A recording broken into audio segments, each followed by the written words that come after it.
मेरा नौकर जोर लगा लगा कर मेरी मसाज किया करता था। मैं उसे पैसे पकड़ाती तो कहता, रहने दो मालकिन, वसूली रात को करूंगा। मैं कुछ समझ नहीं पाती थी। जैसे जैसे वह मसाज करता वैसे वैसे मुझ पर खुमारी बढ़ती ही जाती थी। एक दिन मौका पाकर नौकर ने अपने तेल से सना हुआ हाथ मेरी उस जगह पर रखा और मेरी उसकी हालत। दोस्तों, आपसे हाथ जोड़कर विनती है कि मेरे चैनल को जरूर सब्सक्राइब करें। तो चलिए जल्दी से कहानी शुरू करते हैं। मेरा नाम दिव्या है। मैं बहुत खूबसूरत थी, इसलिए शादी से पहले हर दिन मेरे लिए रिश्ते आते रहते थे। मैं अपने माँ बाप की इकलौती बेटी थी, इसलिए मेरा बाप चाहता था कि मैं डॉक्टर बनकर उसका नाम रोशन करूं। मगर जब भी मेरे लिए इतने अच्छे रिश्ते आते तो मेरी माँ मुझे कहती कि तुम अपनी पढ़ाई छोड़ दो ताकि मैं तुम्हारी शादी कर दूं। मगर मैं अपनी माँ से कहा करती थी कि मुझे तो डॉक्टर बनना है। मगर यह सुनकर मेरी माँ को बहुत गुस्सा आता था और वह कहती थी कि तुम अभी शादी कर लो, ये डॉक्टरी फैक्ट्री तो तुम बाद में भी कर लेना। मगर मेरा बाप नहीं मानता था, इसलिए मेरी माँ एक साधु के पास गई और उनसे कहा कि मैं अपनी बेटी की शादी करना चाहती हूँ। मगर इसका बाप नहीं मान रहा। कोई ऐसा तावीज दो कि उसका बाप शादी के लिए फौरन तैयार हो जाए। उस साधु ने मेरी माँ से 10,000 लिए और ऐसा तावीज दिया कि मेरा बाप मेरी शादी के लिए फौरन ही मान गया। यह रिश्ता दरअसल मेरे बाप के दोस्त ने अपने बेटे के लिए मांगा था और कहा कि आपकी बेटी शादी के बाद भी डॉक्टर बन सकती है।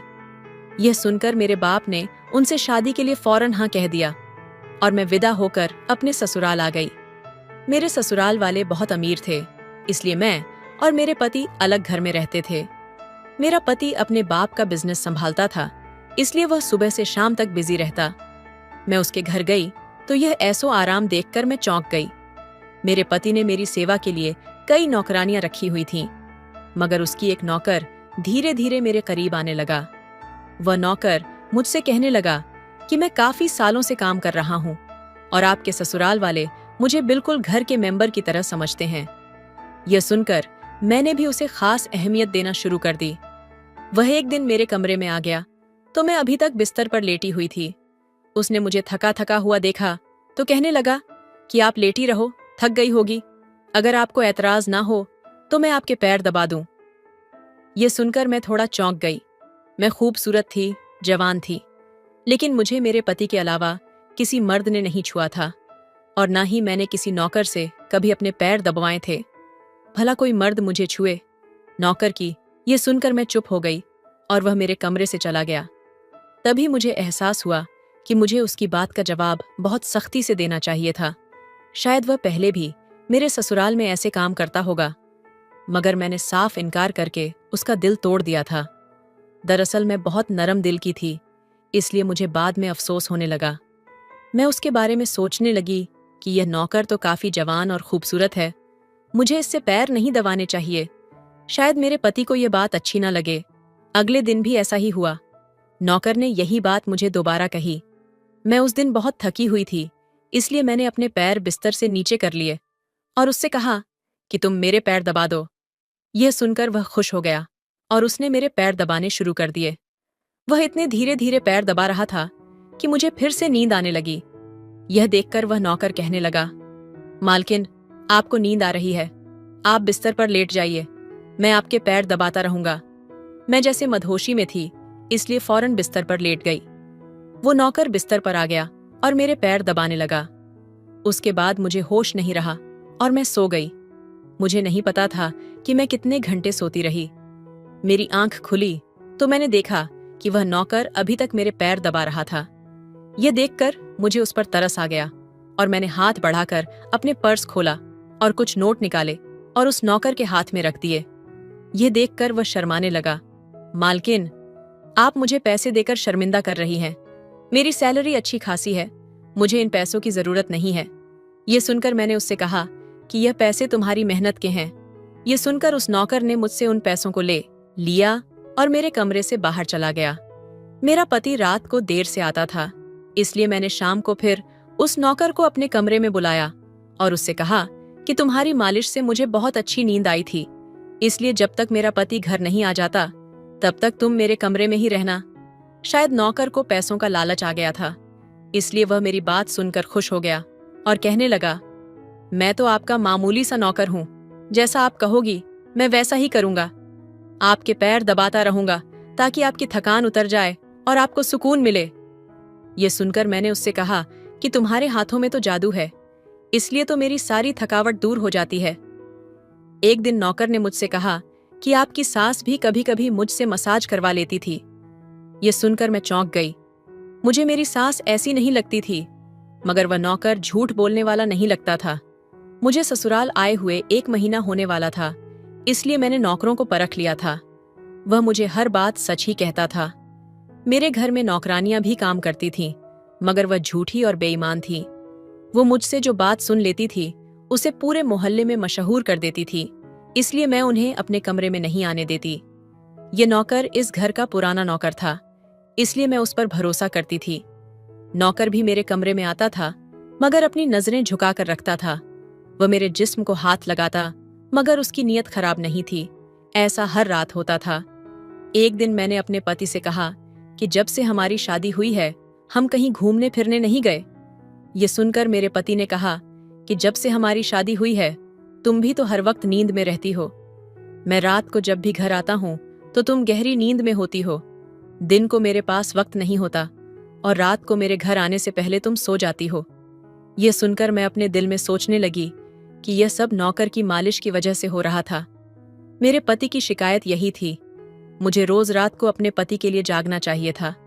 उस दिन मैंने फैसला किया कि आज रात जब नौकर मुझे मालिश के लिए कहेगा तो मैं उससे इनकार कर दूंगी, ताकि मुझे नींद ना आए और मैं अपने पति के आने तक जागती रहूं। शाम हुई तो मैं नहा धोकर खूब तैयार हुई और सज धज कर बिस्तर पर बैठ गई।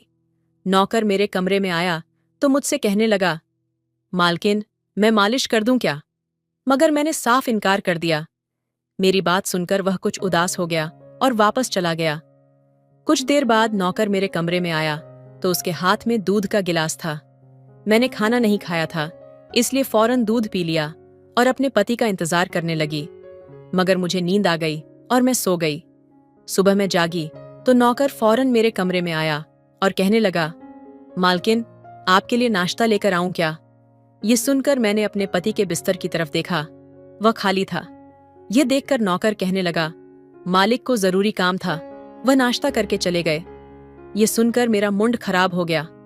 मैं रात भर उसका इंतजार करती रही, मगर वह सुबह होते ही ऑफिस चला गया। मैंने नौकर से कहा कि मेरे लिए चाय ले आओ। नौकर कमरे से बाहर निकल गया। तभी मैंने अपने जिस्म की तरफ देखा तो चौंक गई। रात को मैंने दुल्हन का कपड़े पहने हुए थे, मगर अब मेरे जिस्म पर कोई और कपड़े थे। मगर मैंने जो कपड़े रात को पहने हुए थे, मेरा सर भारी होने लगा। मुझे यह सोचकर चक्कर आने लगे कि रात को मेरे साथ क्या हुआ था और मेरे कमरे में कौन था और उसने मेरे साथ क्या किया था। मगर मुझे कुछ याद नहीं आया। मेरा दिल घबराने लगा था और मैंने अपना सर पकड़ लिया। मेरा पूरा जिस्म दर्द कर रहा था। इसलिए नौकर चाय लेकर आया तो मैंने उससे कहा कि मुझे मालिश कर दो। यह सुनकर वह बिस्तर पर आ गया और मुझे मालिश देने लगा। उस दिन मैं देर तक बिस्तर पर पड़ी रही। उस दिन मेरे पति अचानक से घर आ गए। मैंने उसे देखा तो उस पर मैं बरस पड़ी। मैंने अपने पति से कहा, मैं रात को तुम्हारे लिए दुल्हन बनकर जागती रही, मगर तुम नहीं आए। ये सुनकर मेरे पति कहने लगे, लेकिन मैं रात को कमरे में आया तो तुम गहरी नींद में थी, इसलिए मैंने तुम्हें नहीं जगाया। ये सुनकर मैं चौंक गई। मगर मेरे कपड़े किसने बदले थे और नींद पूरी होने के बावजूद भी मेरा जिस्म क्यों दर्द कर रहा था? मैं उलझन की शिकार हो गई। मेरे पति कहने लगे, अच्छा ठीक है, मूड खराब करने की जरूरत नहीं है। मुझे आज रात एक काम के सिलसिले में बाहर जाना है, इसलिए देर हो जाएगी। मगर अभी मेरे पास 3-4 घंटे फ्री हैं। अगर तुम कहो तो हम कहीं बाहर चल सकते हैं। ये सुनकर मेरा मन खुद ब खुदा शादी के बाद का ये पहला मौका था कि मैं अपने पति के साथ कहीं बाहर जा रही थी। मैं जल्दी जल्दी तैयार होने लगी, जबकि मेरा पति गाड़ी में बैठकर मेरा इंतजार करने लगा। उस वक्त नौकर मेरे कमरे में आ गया और मुझसे पूछा, मालकिन आप कहीं जा रही हो क्या? ये सुनकर मैंने उससे कहा कि हाँ, मगर तुम क्यों पूछ रहे हो? ये सुनकर नौकर कहने लगा, मैं आपका नौकर हूं, मगर आपको यही सलाह दूंगा कि आप बाहर ना जाओ, क्योंकि आपका जिस्म थक जाएगा। ये सुनकर मुझे बहुत गुस्सा आ गया और मैंने उससे कहा कि तुम मेरे नौकर हो, मेरे पति बनने की कोशिश मत करो। यह कहकर मैं बाहर चली गई। न जाने मुझे किस बात पर गुस्सा आ गया था। मैंने उस नौकर को खूब खरी खोटी सुनाई थी। वह भी अपनी औकात जान गया था। तभी तो मैं जब घर आई थी तो वह मेरे सामने नहीं आया। मेरे पति मुझे गेट पर उतारकर वापस बाहर जा चुके थे। जबकि मैं अंदर आई तो मेरा सारा जिस्म बुरी तरह दुख रहा था। शायद मेरे जिस्म को मालिश की आदत हो गई थी। तभी तो रात होते ही वह मालिश के लिए तड़पने लगी थी। लेकिन मैंने उस नौकर को नाराज कर दिया था, इसलिए आज वह मेरी मालिश करने नहीं आया। मगर मुझे उसकी जरूरत थी, इसलिए मैंने एक नौकरानी को बुलाया और उस नौकर को बुलाने को कहा। थोड़ी देर गुजरी थी कि वह नौकर मेरे कमरे में आ गया, मेरे बिस्तर पर बैठ गया और चुपचाप मेरे पैरों को दबाने लगा। यह देखकर मुझे शर्मिंदगी हुई। मैंने उसे इतना बुरा भला कहा था, मगर उसने मेरी बात को बिल्कुल बुरा नहीं माना। मैंने उसे चुपचाप देखा तो मैं उसे कहने लगी, मुझे उस वक्त पता नहीं क्या हो गया था, इसलिए मैंने तुम्हें खरी खोटी सुनाई थी। मैं इतने दिनों के बाद अपने पति के साथ कहीं बाहर जा रही थी, इसलिए मुझे तुम्हारा टोकना अच्छा नहीं लगा, इसीलिए मुझे माफ कर दो। मैं उसकी मालकिन थी और उसे इस काम के पैसे देती थी, मगर अब भी मुझ में इंसानियत बाकी थी, इसलिए मैंने मालिक होकर भी नौकर से माफी मांग ली। क्योंकि वह भले ही नौकर था, मगर वह एक इंसान भी तो था। मेरी बात सुनकर वह नौकर कहने लगा, मैं आपका नौकर हूं, इस काम के लिए मैं आपसे सैलरी लेता हूं, इसलिए आपको हक है, आप जो चाहे मुझे कह सकती हैं। यह सुनकर मैं खामोश हो गई, मगर मैंने सोच लिया था कि आइंदा इससे ऐसा कुछ नहीं कहूंगी। उस रात देर तक मेरी मालिश करता रहा और फिर मुझे नींद आ गई। मुझे नहीं पता था कि नौकर मेरे कमरे से कब निकला और कब मेरे पति घर पर आए थे। मैं सुबह उठी तो मेरा पति बाथरूम में था और बाहर जाने के लिए तैयार हो रहा था। मैं उसे हैरानी से देखने लगी। पता नहीं आजकल मुझे क्या होता जा रहा था। नौकर की मालिश से मुझे इतनी गहरी नींद आती कि मुझे किसी बात का होश नहीं रहता। मुझे इस बात का भी पता नहीं चलता था कि मेरा पति कब कमरे में आता था। मैं सोचने लगी कि इस नौकर की मालिश में ऐसा क्या जादू था कि वह मेरे पति के आने से पहले ही मेरी मालिश करता तो मैं अचानक गहरी नींद में सो जाती। सुबह जब मैं उठती तो मेरा सर भारी महसूस होता और मैं चलने फिरने के काबिल नहीं रहती। मगर यह बात मैंने अपने पति को नहीं बताई, क्योंकि मैं नहीं चाहती थी कि यह बात मेरे पति को पता चले कि मैं उस नौकर से मसाज करवाती थी। एक दिन मेरा पति दिन के वक्त घर पर ही थे। मेरे नौकर से घर के सारे काम करवाए, अपने कमरे में नहीं आने दिया। नौकर भी घर के सारे काम करता रहा और मसाज वाली बात किसी के सामने अपने मुंह से नहीं निकाली। मैं भी चाहती थी कि यह बात किसी को पता न चले। इसी दौरान जब मेरा पति घर से बाहर जाता था, मैं उस नौकर को कमरे में बुला लेती थी। मगर एक दिन मेरा पति अचानक ही घर आ गया और मैं कमरे में थी। यह सुनकर मैं बहुत घबरा गई और सोचा कि पति के आने से पहले नौकर को भगा दूं। मगर यह नौकर भी बड़ा समझदार था। मेरे पति के आने से पहले दूसरे काम पर लग गया और मेरे पति को कुछ पता नहीं चला। मैं मसाज घर की नौकरानियों से भी करवा सकती थी, मगर उस नौकर के हाथ में क्या जादू था कि मैं उसे हर रोज अपने कमरे में बुला लेती थी। मुझे पता नहीं क्या होता जा रहा था। जिस रात मैं नौकर से मसाज नहीं करवाती थी, उस रात मेरे पूरे जिस्म में दर्द हो जाता था। सुबह मैं जागती तो मेरा सर भारी हो जाता और मुझे थकान भी हो जाती। एक रात मैंने रकड़ से मालिश करवाई और गहरी नींद में सो गई। सुबह मेरी आंख खुली तो फिर से मेरे कपड़े चेंज हो चुके थे। ये क्या माजरा था? ऐसा कौन करता था कि मेरे पति मेरे साथ ऐसा कर रहा था? मैं सोच में पड़ गई। मैंने शीशे के सामने जाकर देखा तो मैं चौंक गई। मेरे पूरे जिस्म पर लाल निशान पड़ गए थे। ये कैसे निशान थे? मैं अपने जिस्म पर हाथ फेरने लगी। मैं जैसे उस निशान को मिटाना चाहती थी, मगर ऐसा ना हुआ। अगले दिन फिर मैंने अपने जिस्म को देखा कि ऐसे निशान खत्म होने के बजाय फैलने लगे थे। मैं पूरी तरह से घबरा गई। तभी मेरे कमरे में नौकर आ गया और उसने मुझे मालिश को कहा। मैं उस निशान को छुपाना चाहती थी, इसलिए उससे कहा कि आज तुम सिर्फ मेरे पैर दबा दो। उसने मुझसे कुछ नहीं पूछा, मगर मैं अंदर ही अंदर डर रही थी। किसी दिन मेरे पति ने यह निशान देख लिए तो मैं उसे क्या जवाब दूंगी। मैं यह सोच सोच कर थक चुकी थी, इसलिए मैंने तकिए पर पैर रख दिया। नौकर मुझे मसाज करने लगा। मेरी आंखें नींद से बंद होने लगी थीं। तभी मुझे नौकर ने ऐसी बात कह दी जिसे सुनकर मेरे होश उड़ गए।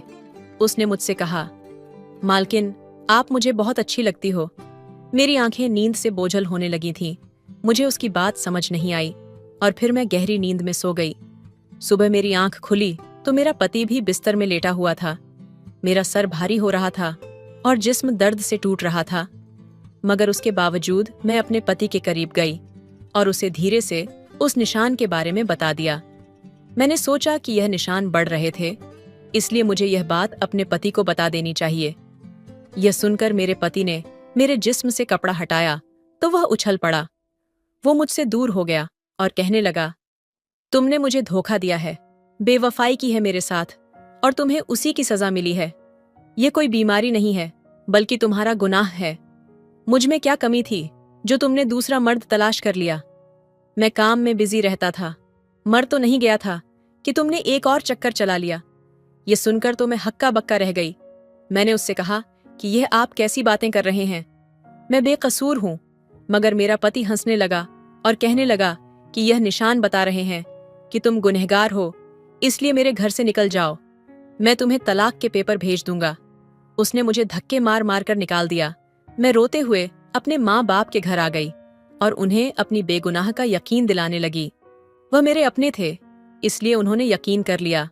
उन्होंने कहा कि वह मेरे पति से बात करने जाएंगे, मगर उनके जाने से पहले ही तलाक के कागज आ गए और मेरी हंसती मुस्कुराती दुनिया उजड़ गई।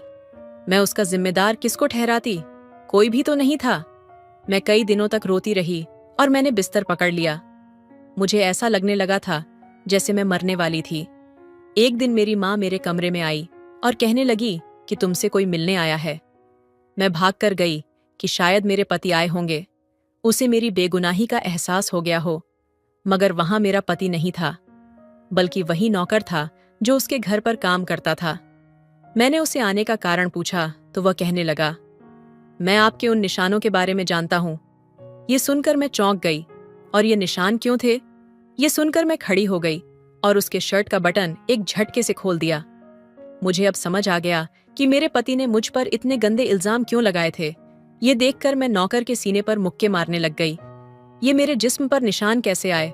तुमने मसाज के बहाने मेरे साथ क्या क्या किया था? मुझे सच सच बताओ। ये सुनकर नौकर ने मेरे दोनों हाथ पकड़ लिए और कहने लगा, मेरा नाम विजय है और मैं तुम्हारे साथ यूनिवर्सिटी में पढ़ता था, मगर मुझे तुमसे प्यार हो गया था। शायद तुमने मुझे कभी नहीं देखा था, क्योंकि मैं तुम्हारी क्लास में नहीं था। मैं भी तुम्हारी तरह डॉक्टर बनना चाहता था और मैंने सोच लिया था कि जब हम दोनों डॉक्टर बन जाएंगे तो मैं तुम्हारे बाप से तुम्हारा हाथ मांग लूंगा। मगर एक दिन तुम्हारी सहेली की जुबान से मुझे पता चला कि तुम्हारी माँ तुम्हारी शादी जल्दी करना चाहती है, इसलिए मैंने डर कर तुम्हारे घर पर रिश्ता भेजा। मगर तुम्हारे बाप ने इनकार कर दिया और कहा कि मैं अपनी बेटी की शादी तभी करूंगा जब वह डॉक्टर बन जाएगी। इसलिए मैं भी इत्मीनान होकर अपनी पढ़ाई करने में लग गया। मुझे एक हफ्ते के लिए अपने कजिन की शादी में जाना था, इसलिए मैं शहर से बाहर चला गया। तभी तुम्हारी शादी हो गई। वह यह सब मुझसे कह रहा था और मैं बेयकीनी से उसे देख रही थी। और जब मैं वापस आया तो मेरी मोहब्बत किसी और की दुल्हन बन चुकी थी और मैं तुम्हारे प्यार और दीवानगी में तुम्हारे ही घर का नौकर बन गया, ताकि मैं तुम्हारे करीब रह सकूं। मैं तुम्हारे करीब आना चाहता था, इसलिए मसाज के बहाने तुम्हारे कमरे में आ जाता था और रात को तुम्हारे दूध में बेहोशी की दवा मिला देता था, ताकि तुम सोती रहो और तुम्हारा पति तुम्हारे करीब ना आ सके। क्योंकि तुम मेरी थी, मैं तुम्हें किसी और के करीब नहीं देख सकता था। यह सुनकर तो मैं हक्का बक्का रह गई। क्या तुमने मेरे साथ कभी कुछ गलत किया? यह सुनकर उसने मेरा हाथ अपने सर पर रख लिया और कहा, मैं तुमसे प्यार करता था, इसलिए तुम्हारी इजाजत के बगैर मैं तुम्हारे साथ कुछ नहीं करना चाहता था। यह सुनकर मैंने उस निशान की तरफ इशारा किया जो हम दोनों के जिस्म पर थे। यह सुनकर वह हंस दिया और कहने लगा कि मैं एक डॉक्टर हूं और यह सिर्फ इन्फेक्शन है। ये मैंने इसलिए किया ताकि तुम्हारे पति को हम दोनों के ऊपर शक हो जाए। यह कहकर उसने मुझसे माफी मांगी और मैंने पूरे 1 साल तक उसे सजा देने के बाद फिर माफ कर दिया और फिर उसके साथ शादी कर ली। मैं उस क्षण को अपने दिल में महसूस कर रही थी जब उसने मेरे हाथ को अपने सर पर रखा था और उसकी आंखों में झलकता सच्चा प्यार, जो मुझे शब्दों से परे महसूस हुआ। उसकी हंसी में एक गहरी सच्चाई छुपी थी। वह मेरे लिए हर वो कदम उठाने को तैयार था जो मेरे सम्मान और भलाई के लिए था। उसकी बातें सुनकर मेरे दिल में एक बवंडर सा उठ खड़ा हुआ, लेकिन उसके इरादों की सच्चाई ने मुझे यकीन दिला दिया।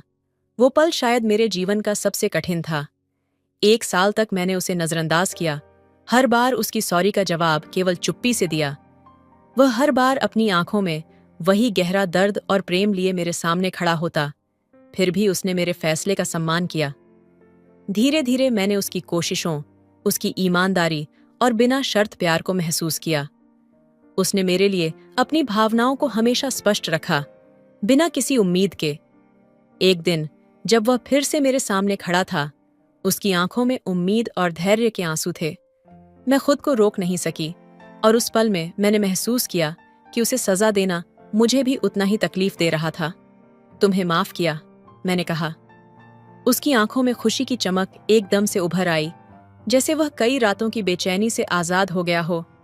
उसके बाद हमारी कहानी एक नए अध्याय में बदल गई और हम दोनों ने अपने अतीत को पीछे छोड़ते हुए एक नए सिरे से एक दूसरे को अपनाया। शादी के दिन जब उसने मेरा हाथ थामा, उसकी आंखों में एक वादा था, हमेशा मुझे प्यार करने और मेरे सम्मान की रक्षा करने का, और मेरी आंखों में उसके लिए असीमित विश्वास और प्यार। शादी के बाद की वह पहली सुबह थी। सूरज की सुनहरी किरणें खिड़की से छनकर कमरे में आ रही थीं और हल्की ठंडी हवा मेरे चेहरे को सहला रही थी।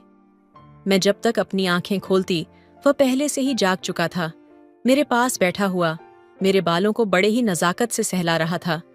उसकी आंखों में गहरा प्यार और संतोष था, जैसे वह इस पल को हमेशा के लिए कैद कर लेना चाहता हो। तुम्हें देखते हुए लगता है कि मैंने अपनी पूरी दुनिया पाली है, उसने धीमे स्वर में कहा। उसकी आवाज में वो गर्माहट थी जो मेरे दिल को गहराई तक छू गई। मैं कुछ कह नहीं पाई, बस उसकी ओर देखती रही। उसकी आंखों में वह भरोसा और मोहब्बत देखना मुझे एक अलग ही दुनिया में ले जाता था। वह आगे झुका और मेरे माथे को चूमा। उस चुंबन में केवल स्पर्श नहीं था, उसमें वादे थे, उन सभी खुशियों के जिनकी हमने कभी कल्पना की थी। उसकी हथेली मेरे चेहरे पर थी, उसके स्पर्श से मुझे सुरक्षा का एहसास होता था, जैसे मैं दुनिया की किसी भी मुसीबत से बची रहूंगी जब तक वह मेरे साथ है। क्या तुम्हें याद है जब मैंने पहली बार तुम्हें देखा था? उसने मुस्कुराते हुए कहा। मैं हंस पड़ी। हाँ, जब तुमने मेरे गिरे हुए किताबों के ढेर को संभालते हुए कहा था कि प्यार भी कभी कभी किताबों की तरह बिखर जाता है, उसे समेटने वाला कोई खास होना चाहिए। तब मुझे लगा था कि तुम पागल हो। शायद मैं तब से पागल हूं तुम्हारे प्यार में, उसने मेरी आंखों में देखते हुए कहा। मेरी आंखों में नमी थी, लेकिन वह नमी खुशी की थी। हमारे बीच कोई शब्द कहने की जरूरत नहीं थी। हमारी धड़कनों की रफ्तार और हमारी सांसों की गर्माहट ने सब कुछ कह दिया था। उसने मेरे हाथ को अपने हाथों में कसकर थाम लिया और कहा, अब जब भी कोई मुश्किल आएगी, हम मिलकर सामना करेंगे। तुम मेरा प्यार हो, मेरी ताकत हो, और मैं तुम्हें हर कदम पर साथ दूंगा। उस पल में मुझे महसूस हुआ कि प्यार सिर्फ शब्दों से नहीं होता, वह उन अनकहे एहसासों में भी होता है जो हम दोनों के बीच बहते हैं। यह हमारा नया सफर था, एक ऐसा सफर जो प्यार, विश्वास और वादों से भरा था। हमने एक दूसरे के साथ होने का, हर पल को संजोने का वादा किया। उस दिन के बाद से हमारे बीच एक नया रिश्ता पनपने लगा था। वह सिर्फ मेरा पति नहीं था, वह मेरा सबसे अच्छा दोस्त, मेरा साथी और मेरा हमसफर बन गया था। हमारी हर सुबह प्यार के नए अर्थ देती और हर रात हमारी आत्माओं को और करीब ले आती। एक रात जब आसमान में चांद अपनी पूरी रोशनी में चमक रहा था, हम दोनों छत पर बैठे थे। हवा में हल्की ठंडक थी और उसके साथ मेरे कंधों पर अपनी शॉल डालते हुए उसने कहा, तुम्हें ठंड नहीं लगने दूंगा। उसकी ये छोटी छोटी परवाहें मेरे दिल को गहराई से छू जाती थीं। मैंने उसकी ओर देखा, उसकी आंखों में कुछ था, एक चमक जो हमारे प्यार की गहराई को दर्शाती थी। मैंने धीरे से कहा, तुम्हारे बिना मैं अधूरी हूं, तुम्हारे साथ ही मैं अपनी पूरी दुनिया देखती हूं। उसने मेरे हाथ को अपने हाथ में लिया और एक पल के लिए उसकी उंगलियां मेरी उंगलियों में उलझ गईं। वह पल जैसे थम सा गया था। उस ठंडी हवा में भी उसके स्पर्श से गर्मी का एहसास हो रहा था। तुम जानती हो, उसने धीरे से कहा, जब मैं तुम्हें देखता हूं तो मुझे लगता है जैसे मेरी सारी परेशानियां खत्म हो गई हैं, जैसे तुम मेरे हर सवाल का जवाब हो। मैं तुम्हारे बिना नहीं जी सकता, और अगर जिंदगी में कभी ऐसा दिन आया जब हमें अलग होना पड़े तो मैं तुम्हें हर सांस में महसूस करूंगा। उसकी बातों में वह दर्द और गहराई थी जो किसी भी इंसान की आत्मा को छू जाए। मैंने उसकी आंखों में देखा और वहां एक सच्चाई थी, वह सच्चाई जो किसी भी शक से परे थी। मैंने उसके सीने पर सिर रख दिया, उसकी धड़कनों की आवाज सुनकर जैसे मुझे भी उसके दिल की हर धड़कन का मतलब समझ आने लगा। हम दोनों चुप थे, लेकिन वह चुप्पी भी एक कहानी कह रही थी। वह एक ऐसी कहानी थी जिसमें केवल प्रेम था, वह प्रेम जो किसी भी शब्द से परे था। वह रात उस वादे के साथ बीती कि हम हर पल एक दूसरे का सहारा बने रहेंगे, चाहे कैसी भी परिस्थितियां हों। उस पल से हमारा रिश्ता केवल एक बंधन नहीं रहा, वह हमारे अस्तित्व का हिस्सा बन गया। अब हमारा प्यार समय के साथ गहराई में डूब रहा था, एक ऐसी गहराई जहां सिर्फ हम दोनों थे, हमारी धड़कनों के संग, हमारी सांसों के बीच और हमारी आत्माओं के बीच एक अटूट बंधन हो गया। तो दोस्तों, यही थी आज की कहानी। आपकी क्या राय है इस कहानी पर हमें कमेंट में जरूर बताएं। वीडियो अच्छी लगे तो लाइक करें, शेयर करें, सब्सक्राइब करें। धन्यवाद। मेरा 16 साल का भाई मेरे कमरे में सोने लगा था। जब से वह मेरे कमरे में सोने लगा, तब से मुझे अपने शरीर में बदलाव महसूस होने लगा। अचानक मेरी पीठ के निचले हिस्से में दर्द होने लगा। मेरे भाई ने मुझे अस्पताल नहीं जाने दिया। एक रात मैं सोने की नाटक कर रही थी, तभी आधी रात को मुझे अपने शरीर पर एक भार महसूस हुआ। मैंने नाइट लैंप जलाकर देखी तो वहां मेरा 16 साल का भाई था। वो मुझे मेरी शादी से पहले ही एक पति का अनुभव दे रहा था। उस रात उसने मेरी आंखों में देखा। और दोस्तों, आपसे हाथ जोड़कर विनती है कि मेरे चैनल को सब्सक्राइब करें और वीडियो में लास्ट तक बन रहे हैं। बहुत अच्छा स्टोरी है। तो चलिए जल्दी से कहानी शुरू करते हैं। मेरा नाम कृति है और मैं अभी 21 साल की हूँ। मेरी माँ नहीं है। जब मैं 6 साल की थी तो मेरी माँ चल बसी थी। तब से आज तक मेरे पिता ने ही मेरी देखभाल और परवरिश की है। पिछले 7 दिनों से पिताजी अपने ऑफिस की काम के कारण शहर से बाहर गए थे। आज पिताजी 7 दिन के बाद घर लौटे। पिताजी अकेले घर नहीं आए थे, एक औरत भी उनके साथ थी। उस औरत से शादी करके ही पिताजी उसके साथ घर आए थे, लेकिन आज उस औरत और पिताजी का अवतार कुछ अलग ही था। दोनों के गले में नेकलेस था। पिताजी ने घर की नौकरानी मालती को दरवाजे से ही आवाज दिया, उसे पूजा की थाली लेकर दरवाजे पर बुलाया। मालती ने पिताजी और उस औरत की आरती उतारी। जब वह दोनों घर आए तो पिताजी ने कहा, रिया, यह तुम्हारी माँ सौम्या है। हम दोनों अब शादीशुदा हैं। पिताजी की शादी हो गई थी। मुझे इससे कोई दिक्कत नहीं थी, क्योंकि आज तक पिताजी ने कभी अपने बारे में सोचा ही नहीं था। वह अभी इतना बूढ़ा भी नहीं हुए थे, अभी वह 40 साल के थे। मैं भी कब से उनको फोर्स कर रही थी कि पापा आपको दूसरी शादी कर लेनी चाहिए। पिताजी को वह औरत बहुत ही प्रिय थी। ये बात उन्होंने मुझे नहीं बताई। हालांकि पिताजी की उस औरत से शादी हो जाने पर मुझे बहुत खुशी हुई, क्योंकि मेरे पिताजी की खुशी में मेरी खुशी थी। पिताजी की दूसरी बीवी सौम्या अब मेरी माँ बन गई थी। पिताजी और मेरी नई माँ को घर आने के 10 मिनट के बाद एक लड़का हाथ में 2 बैग लेकर घर आया। मैं इससे पहले उस लड़के को कभी नहीं देखी थी। मैंने उससे पूछा कि वह कौन है, तो लड़के की जगह पिताजी ने मुझे जवाब दिया। उन्होंने कहा, यह तुम्हारा छोटा भाई है और इसका नाम रोहन है। यह सौम्या की पहली शादी से हुआ बेटा है, यानी अब मेरी नई माँ के साथ साथ अब रोहन भी हमारे घर में रहने वाला था। तो मैं पिताजी से बोली, पिताजी, यह मेरा छोटा भाई है या बड़ा, क्योंकि इसे देखने पर मुझे छोटा नहीं लगता। पिताजी ने कहा कि रोहन अभी 16 साल का है और तुम 21 की हो, तो यह तुम्हारा छोटा भाई ही हुआ ना। मैंने भी उसे अपना छोटा भाई ही मान लिया। उसके चेहरे पर जोश था, इसलिए वह मुझे छोटा नहीं दिख रहा था। रोहन बहुत शांत दिख रहा था, लेकिन मुझे नहीं पता था कि वह वैसा नहीं था जैसा वह दिखता था। मैंने सोचा कि वह 16 साल का लड़का है, लेकिन मुझे नहीं पता था कि यह इतना फास्ट होगा। तब रोहन ने मुझसे ज्यादा बात नहीं की थी। पिताजी ने ही उससे मेरा परिचय कराया था। तब वह बस मुझे देखकर मुस्कुराया। हमारे घर में 2 कमरे थे और एक किचन घर में एक कमरा मेरा था और एक पिताजी का था। अब मेरी नई माँ पिताजी के साथ उनके ही कमरे में रहती है। पिताजी ने मुझसे कहा था कि तुम रोहन को अपने कमरे में ही रख लेना। मुझे रोहन को अपने कमरे में रखने में कोई दिक्कत नहीं थी, लेकिन वह मुझे शर्मिंदा कर रहा था। इसलिए वह अपने माँ के कमरे में ही रहता था। एक दिन रात को खाना खाने के बाद पिताजी मेरे कमरे में आए। उन्होंने मुझसे कहा कि कृति, रोहन अभी छोटा है, वह ज्यादा बात नहीं करता, लेकिन अब तुम्हें ही उससे बात करनी होगी। अब से तुम दोनों हमेशा एक साथ ही रहोगे। रोहन रोज अपनी माँ के पास ही सोता है, जिसकी वजह से मैं अपनी पत्नी के साथ ठीक से समय नहीं बिता पा रहा हूं। तुम समझो कि मेरा आशय क्या है। तुम रोहन से दोस्ती करो और धीरे धीरे उसे अपने कमरे में सोने के लिए मनाओ। मैं समझ गई कि पिताजी का मतलब क्या है। मैंने पिताजी के सामने हाँ में अपना सर हिलाई। पहले ही दिन से मेरी रोहन से दोस्ती बढ़ने लगी। सुबह को जब मेरे पिताजी मेरी नई माँ के साथ ऑफिस चले गए, तो मैं भी हमेशा की तरह अपने कॉलेज चली गई। और कॉलेज जाते जाते रोहन को उसके नए स्कूल छोड़ दी। गर्मी का मौसम था, इसलिए जल्द ही रोहन की गर्मी की छुट्टियां होने वाली थीं। रोहन से दोस्ती करने का यह मौका अच्छा था। अगले कुछ दिनों तक ऐसा ही रहा। गर्मी की छुट्टियां शुरू हो गई हैं। मैं भी उससे बातें करने के लिए घर पर ही रहने लगी। उस दिन माँ और पापा सुबह अपने समय पर ऑफिस चले गए। उनके जाने के बाद रोहन ने सोचा होगा कि मैं भी कॉलेज जाऊंगी, लेकिन उस दिन मैं कॉलेज नहीं गई, बल्कि मैं घर पर ही रुक गई। सुबह 10 बजे तक मैं घर का सारा काम कर ली थी। रोहन पिताजी के कमरे में बैठकर वही किताब पढ़ रहा था। मैं उससे बातचीत करने के लिए अपने माता पिता के कमरे में गई। मुझे देखकर रोहन ने बस एक प्यारी सी मुस्कान दिया और फिर से अपनी गर्दन नीचे करके किताब पढ़ने लगा।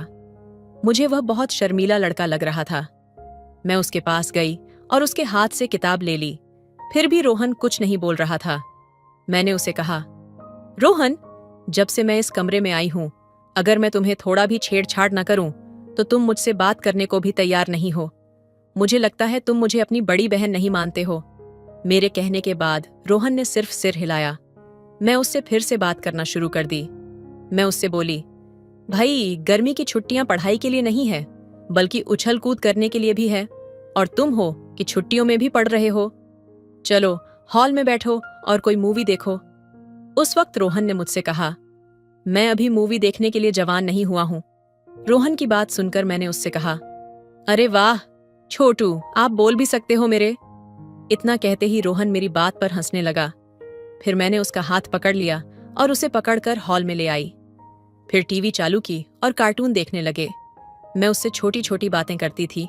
वह मेरे बातों का जवाब देने लगा था। अब धीरे धीरे वह मेरे साथ घुल मिल रहा था। अब दिन में जब भी मेरे माता पिता घर पर नहीं होते तो मैं उसके साथ रहती। वह बाहर लड़कों के साथ बैट बॉल खेलता था और कभी कभी मैं उसे कैरम भी सिखाती थी। जल्दी हम दोनों दोस्त बन गए। उस दिन मैं रोहन से बोली कि अब हम दोस्त बन गए हैं, आज से तुम अपने माता पिता के कमरे में मत सोने जाना। उसने कहा, नहीं नहीं, मैं अपने माँ के साथ ही सोऊंगा। मैं चाहती थी कि छोटू माँ पिताजी के कमरे से बाहर चला आए, क्योंकि उनके बीच की दूरियां खत्म हो जाएं। फिर मैंने छोटू से कहा कि तुम अपने माता पिता की चिंता मत करो, मुझे भी अपने कमरे में अकेलापन महसूस होता है। अब यदि तुम एक दोस्त के रूप में मेरे कमरे में आते हो तो मैं तुम्हारे साथ अपना कमरा साझा करने के लिए तैयार हूं। इसके लिए तुम्हें माँ पिताजी से बात करने की कोई जरूरत नहीं है, क्योंकि पिताजी भी चाहते हैं कि तुम मेरे कमरे में सो। अगले दिन रात को खाना खाने के बाद रोहन मेरे कमरे में आया। तब मैं अपने कमरे में बिस्तर लगा रही थी, तभी माँ भी मेरे कमरे में आ गई। माँ ने छोटू से कहा, सोने का समय हो गया है, वैसे भी तुम अभी कृति के कमरे में क्या कर रहे हो। माँ की बात सुनते ही छोटू डरने लगा। मैं समझ नहीं पा रही थी कि वह उनसे इतना डरता क्यों है। उस वक्त मैंने माँ से कहा कि माँ, आज से छोटू मेरे ही कमरे में सोएगा। तभी माँ बोली, नहीं नहीं, यह तुम्हें परेशान करेगा, सोने नहीं देगा। फिर मैं माँ के करीब जाकर उनके कानों में कही कि माँ, जब से आपकी और पिताजी की शादी हुई है तब से आप अपने पति को ठीक से समय नहीं दे पाती होंगी, लेकिन अब से आप चिंता मत करना। छोटू मेरे साथ मेरे कमरे में ही रहेगा। वह उसे अपने साथ कमरे में ले जाने के लिए दबाव बना रही थी। माँ को पिताजी के साथ कुछ अच्छा समय बिताने का मौका मिल रहा था, लेकिन माँ ऐसा नहीं चाहती थी। वह छोटू को अपने कमरे में ले जाने लगी, लेकिन मैंने उसे रोक दिया। जब हम बात कर रहे थे तभी पिताजी वहां आए। पिताजी ने भी छोटू को मेरे कमरे में सोने के लिए कह दिया। तभी माँ ने पापा की बात सुनी। बात खत्म करते ही पिताजी चले गए, लेकिन माँ जाते जाते मेरे कान में फुसफुसाई, वह मुझसे कहने लगी, कृति, यदि तुम छोटू को अपने कमरे में रखने के लिए इतनी जिद करती हो तो मुझे कोई आपत्ति नहीं है, लेकिन सावधान, वह भी अब बड़ा हो रहा है। मैंने अपनी माँ की बातों को दिल पर नहीं लिया। मैंने सोचा कि उसने किसी सामान्य बात के लिए ऐसा कुछ कहा होगा, लेकिन मुझे इस बात का अंदाजा नहीं था कि मुझे इसका ऐसा अंजाम भुगतना पड़ेगा। मुझे क्या पता था कि छोटू मुझे मेरी शादी से पहले ही मुझे मेरे पति जैसा अनुभव देने वाला है। उस रात छोटू मेरे कमरे में मेरे बिस्तर पर सो रहा था। सो जाने के कुछ देर बाद मुझे अपने शरीर पर किसी का हाथ महसूस हुआ। मैं तब गहरी नींद में सो रही थी, लेकिन मुझे अपने शरीर पर किसी का हाथ महसूस हो रहा था। फिर मैंने अपनी आंखें खोलीं और तभी छोटू अपना छोटा सा हाथ मेरे शरीर से दूर कर दिया, लेकिन थोड़ी देर बाद उसने फिर मुझ पर हाथ रख दिया। मुझे लगा कि उसे अपनी माँ के शरीर पर हाथ रखकर सोने की आदत होगी। फिर भी वह मेरे सामने मेरा छोटा भाई था। छोटा भाई होने के नाते मैंने इसे नजरअंदाज कर दिया और मैंने उसके बाद उसका हाथ अपने शरीर से नहीं हटाया। फिर अगले दिन रात के 2 बजे अचानक मेरी नींद खुली तो मैं अपने बगल में छोटू को देखी तो नजर नहीं आया। फिर मैंने किचन और बाथरूम देखी, वहां भी नहीं था। फिर मैं माँ और पिताजी के कमरे की तरफ बढ़ी तो मैंने छोटू को अपने माता पिता के कमरे में झांकते हुए पाया। मैं सोच में पड़ गई कि इतनी रात को वह अपने माता पिता के कमरे में क्या देख रहा है। मैं जब कमरे के करीब पहुंची तो देखकर चौंक गई, क्योंकि उस समय माँ और पिताजी के कमरे का दरवाजा थोड़ा खुला था और छोटू माँ और पिताजी की निजी चीजों को देख रहा था। फिर मैंने उसका हाथ खींच लिया और उसे कमरे से दूर धकेल दिया। मैंने उसे कहा, क्या तुम पागल हो गए हो? छोटू, वे आपके माता पिता हैं और इस समय आपको अपने माता पिता के कमरे में ताक झांक करना बिल्कुल भी शोभा नहीं देता। मेरी बात सुनकर छोटू सिर झुकाकर मेरे कमरे में चला गया। उसके बाद मैं भी अपने कमरे में चली गई। जब मैं कमरे में दाखिल हुई तो देखा कि छोटू बिस्तर के किनारे बैठा हुआ है। उसका चेहरा अभी भी उतरा हुआ था। मैं उसके पास जाकर बैठी। मैंने अपना हाथ उसके हाथ पर रख दिया। तभी मेरे हाथों पर आंसू गिर पड़े। फिर मैंने छोटू की तरफ देखा तो उसकी आंखों में आंसू थे। मैंने उससे कहा, ऐसा क्या हुआ जो तुम रोने लगे? इस पर उसने कहा, बहन, मुझे माँ की बहुत याद आती है। मुझे माँ के बिना नींद नहीं आती। थोड़ा रोने के बाद मैं छोटू को गले लगाई और मैंने उसे एक माँ की तरह अपने पास रखा। मैं उसकी भावनाओं को समझ सकती थी, लेकिन माता पिता को भी एक दूसरे के साथ समय बिताना जरूरी था। बार बार छोटू अगर उनके बीच में जाएगा तो वह एक दूसरे को समय नहीं दे पाएंगे। मैं घर भर में बहुत समझदार थी। छोटू तो और भी छोटू था, लेकिन मैं अब उस सारी स्थिति का ध्यान रख रही थी। मैं छोटू को माँ के कमरे में नहीं जाने दे सकती थी और उसका रोना भी मुझसे देखा नहीं गया। अब मैं छोटू को एक माँ की तरह समझना चाहती थी, इसलिए उसे मैंने एक माँ की तरह गले लगाया। लेकिन धीरे धीरे छोटू का पैर फिसलने लगा। मैं अपने छोटे भाई के रूप में करीब आ रही थी, परंतु मैं उसका स्पर्श के माध्यम से उसकी भावनाओं को अलग तरह से महसूस कर सकती थी। तभी छोटू ने अचानक अपना हाथ मेरी पीठ पर फिराना शुरू कर दिया। फिर मैंने तुरंत उसे धक्का देकर अपने से दूर कर दिया। मैंने उसे सोने को कहा। कुछ देर बिस्तर पर सोने के बाद छोटू फिर से मेरे पास आया और मेरे शरीर पर अपना हाथ रख दिया। इस वक्त वह नींद में था। वह नींद में बड़बड़ा रहा था। वह कह रहा था, माँ, मुझे देर मत करो। मुझे लगा कि उसे अपनी माँ की याद आ रही है, तो आज भी मैंने उसका हाथ अपने बदन से नहीं हटाया और सो गई। इसलिए अगली सुबह मैं थोड़ी देर से उठी। मम्मी पापा ऑफिस गए हुए थे।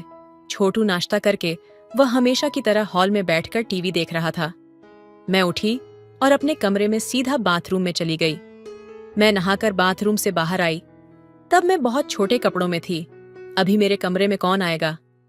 यह सोचकर मैं भी ऐसे ही अपने कमरे में चली गई। मैं अलमारी में अपने कपड़े ढूंढने लगी। तभी अचानक मेरे कमरे का दरवाजा खुला। सामने छोटू खड़ा था। फिर वह मेरी ओर देखा। मैं उसकी आंखों में देख ना सकी। वह मुझे ऐसी हालत में देखकर उसने एक बार नीचे भी देखा और देखता रहा। मैं पीछे की तरफ घूम गई और छोटू को कमरे से बाहर जाने को कहा, मगर छोटू कमरे से बाहर जाने को तैयार नहीं था। उस वक्त मैंने गुस्से में दोबारा छोटू को कमरे से बाहर जाने को बोली। फिर छोटू बाहर गया। वहां से निकलते ही जो ड्रेस मेरे हाथ में आई, मैंने उसे पहन लिया। फिर मैं बाहर आई और मैंने छोटू से कहा, तुम अचानक कमरे में क्यों आ गए? उसने कहा, मैं यह देखने आया था कि आप जाग गई हैं या नहीं, क्योंकि मैं सुबह से वहीं टीवी देखकर बहुत बोर हो गया हूं। अब छोटू को नाराज करने का मेरे पास कोई कारण नहीं था, तो मैंने आगे कुछ न कहते हुए उसे कहा कि तुम अपना ख्याल रखना। आज मैं तुम्हें अपने दोस्त के घर ले जा रही हूँ। उसका भाई भी तुम्हारे ही उम्र का है। तुम्हें एक नया दोस्त भी मिल जाएगा। तुम्हें वहां बहुत मजा भी आएगा। मैं अपने दोस्त की घर जाने के लिए घर से छोटू के साथ निकली। छोटू और मैं अपनी स्कूटी से उसके घर जा रहे थे। स्कूटी से गुजरते वक्त छोटू ने मुझे इधर उधर नजरें घुमाते हुए देख लिया। उसने मुझसे कहा, दीदी, मुझे बाहर जाना बहुत पसंद है, लेकिन माता पिता हमें कहीं भी ले जाने को तैयार नहीं है। मैं छोटू को समझाते हुए बोली, आपके माता पिता दोनों कामकाजी हैं। वे दोनों अपने काम में व्यस्त हैं, रहते ना, इसलिए उन्हें टाइम नहीं मिलता कि आपको कहीं बाहर घुमाए। लेकिन चिंता मत करो, मैं समझती हूँ कि आपको बाहर घूमना, यात्रा करना पसंद है। कभी कभार मैं तुम्हें बाहर घुमाने ले जाऊंगी, ठीक है ना? मैंने छोटू को ठीक से समझाया। जल्द हम लोग मेरे दोस्त के घर पहुंच गए। मेरे दोस्त का भाई छोटा था, लेकिन वह वास्तव में मेरे छोटू से थोड़ा छोटा लग रहा था। छोटे बच्चे की युवावस्था तक पहुंचने से पहले ही दोनों में दाढ़ी और मूछें आनी शुरू हो गई थी। मेरी दोस्त स्वर्णा ने छोटू को मेरे साथ देखा और मुझसे बोली, रिया, तुमने मुझे अपने नए रिश्ते के बारे में कुछ नहीं बताया। तुम अपने प्रेमी को सीधे मेरे घर ले आई। जब स्वर्णा यह कह रही थी तो मैंने छोटू की तरफ देखा। वह ऐसे शर्मा रहा था जैसे मैं सच में उसकी गर्लफ्रेंड हूं। मैंने स्वर्णा से कहा कि ये मेरा बॉयफ्रेंड नहीं है, ये तो छोटा भाई है, और तुम्हारा भी। मैंने स्वर्णा को अपने पापा की शादी के बारे में सब कुछ बता दिया। फिर वह बोली, अरे अच्छा, ये तेरा भाई है, क्षमा कर दो, मुझे नहीं पता था। स्वर्णा के घर पर मैंने उससे खूब बातें की। स्वर्णा के भाई के साथ खेलते हुए छोटू एक मासूम लड़के की तरह लग रहा था। वह दोनों अपनी उम्र के हिसाब से बिल्कुल भी जवान नहीं लग रहे थे। शायद उनकी माँ ने उन्हें अच्छे संस्कार दिए थे। मुझे उसमें बिल्कुल भी कोई अपेक्षा नहीं दिखी। उसी रात खाना खाते समय मेरी मेज के नीचे से बार बार किसी का पैर मुझे छू रही थी। फिर मैंने नीचे देखा तो ये मेरे बगल में बैठे छोटे का पैर था। मुझे नहीं पता कि वह मुझे जानबूझकर लात मार रहा था या अनजाने ही मार रहा था। मैंने अपने माता पिता के सामने उससे कुछ नहीं कहा, लेकिन जब मैंने उसकी तरफ घूर कर देखा तो उसने तुरंत अपना पैर हटा लिया। उस रात जब मैं किचन साफ करके अपने कमरे में जा रही थी तो मैंने देखा कि माँ हॉल में छोटू से बात कर रही है। मुझे लगा कि वह उसे गुस्सा दिला रही है। जब मैं वहां गई तो माँ मुझे देखकर हंसने लगी। मैं माँ की तरफ देखकर मुस्कुराई और अपने कमरे में चली गई। छोटू भी मेरे पीछे मेरे कमरे में आ गया। कुछ देर के बाद माँ 2 गिलास दूध लेकर मेरे कमरे में आई। उसने एक गिलास मेरे हाथ में दिया और दूसरा छोटू को। माँ ने मेरे सिर पर हाथ रखकर कहा, कृति बेटा, जब से घर आई हूं मैंने तुम्हें ज्यादा करीब नहीं रखा है। इसके बजाय तुम मेरी जगह एक माँ की तरह छोटे बच्चे की देखभाल कर रही हो। मैं भाग्यशाली हूं कि मुझे आप जैसी बुद्धिमान बेटी मिली है। मेरी माँ मेरी बहुत सराहना कर रही थी। मैंने बड़े प्रेम से उनका दिया हुआ दूध पिया। उस समय मैंने अपनी असली माँ को दूसरी माँ के रूप में देखा था। अगले कुछ दिन ऐसे ही बीत गए। अब जब मैं सुबह उठती हूँ तो मुझे अपने बिस्तर से बहुत परेशानी होती है। इतनी टेढ़ी नींद भी नहीं आई कि बिस्तर मेरे बगल की चादर इतनी अस्त व्यस्त हो जाए। फिर भी मैंने इसे नजरअंदाज कर दिया। लेकिन कुछ दिनों से अचानक मेरे पेट में दर्द होने लगा। उस दिन जब मैं सुबह उठी तो मेरे पेट के निचले हिस्से में दर्द होने लगा। मुझे नहीं पता था कि मैं अपने पिता को इस बारे में कैसे बताऊं।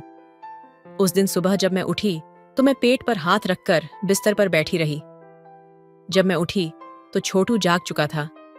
वह मुझे अलग तरह से देख रहा था। उठते ही उसने अपना हाथ मेरी बांह पर रख दिया। फिर उसने कहा, क्या तुम ठीक हो? मुझे कुछ हो रहा है। ऐसा मैंने अभी तक छोटे को अपने मुंह से नहीं बताई थी। कौन जानता है कि कैसा लगेगा। यह सब। फिर मैं बिस्तर से उठ गई और उठकर अपने कमरे से बाहर चली गई। फिर मैं अपनी माँ से जब बोलना शुरू की तो मुझे अपनी माँ का चेहरा गंभीर दिखाई दिया, इसलिए मैं अपनी बात बदल दी। आज माँ पिताजी के साथ ऑफिस न जाकर रिक्शे से अपने ऑफिस चली गई। मैं पिताजी से बात करती तो मुझे उनका भी चेहरा बहुत गंभीर नजर आया। क्या माता पिता के बीच कोई विवाद था या फिर कुछ और? मुझे उनके विवाद के बारे में कुछ भी पता नहीं था। उस वक्त मैंने ऑफिस जाने से पहले पिताजी को रोका। मैंने उनसे कहा, पिताजी, क्या आपके और माँ के बीच कोई बहस हुई है? पिताजी ने बिना कुछ कहे अपना सिर हिलाया और अपने ऑफिस की ओर जाने लगे। अगले 3-4 दिन ऐसे ही बीत गए। मैं पिछले 3 दिनों से पेट दर्द से परेशान थी। आखिरकार 3 दिन बाद मैंने अपनी माँ को अपने पेट दर्द के बारे में बताया। फिर माँ मुझे हॉस्पिटल ले गई। वहां मेरा चेकअप हुआ। मेरी रिपोर्ट देखकर माँ ने अपना सिर झुका लिया। माँ ने मुझसे कहा, कृति बेटा, अब मेरे मन में एक सवाल है, इसका जवाब मुझे सच्चाई से देना। उन्होंने आगे कहा, कृति, क्या तुम्हारा कोई बॉयफ्रेंड है? मैं माँ से बोली, माँ, ये कैसा सवाल है? इस रिपोर्ट को देखने के बाद आप मुझसे ये सवाल क्यों पूछ रही हैं? तभी माँ ने कहा, क्योंकि मुझे अब यह सवाल पूछने की जरूरत महसूस हो रही है, क्योंकि तुम्हारी रिपोर्ट में ये लिखा है कि तुम गर्भवती हो। माँ की बात सुनकर पल भर में मेरी आंखों में आंसू आ गए। मैंने माँ से कहा कि माँ, क्या आपने रिपोर्ट को ठीक से पढ़ा है?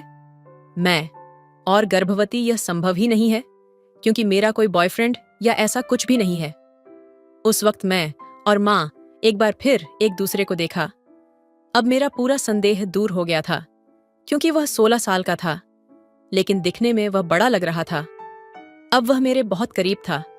मैंने माँ से कहा, माँ, ये सब छोटू का किया धरा है, क्योंकि पिछले कुछ दिनों से मैंने अपने कमरे की चादर भी फटी हुई देखी है।